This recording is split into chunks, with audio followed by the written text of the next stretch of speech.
Svaki dan provodimo sate na internetu, no jeste li se zapitali zašto internet nije uvijek mjesto koje nas inspirira i povezuje? Kako ga možemo učiniti boljim? Internet je prepun dezinformacija koje izgledaju uvjerljivo. Naslovi poput novo otkriće, šokantne vijesti, svakodnevno se pojavljuju na internetu.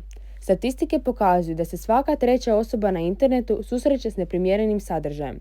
Također, korisnicima interneta svakodnevno pristižu lažne poruke poput osvojili ste nagradu, kliknite ovdje.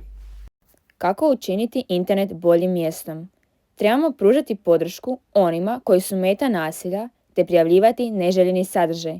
Raditi edukativni sadržaj jer svaka naša akcija, koliko god mala, čini internet boljim mjestom.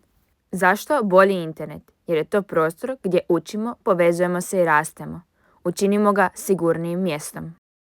Zapamti, bolji internet počinje s tobom.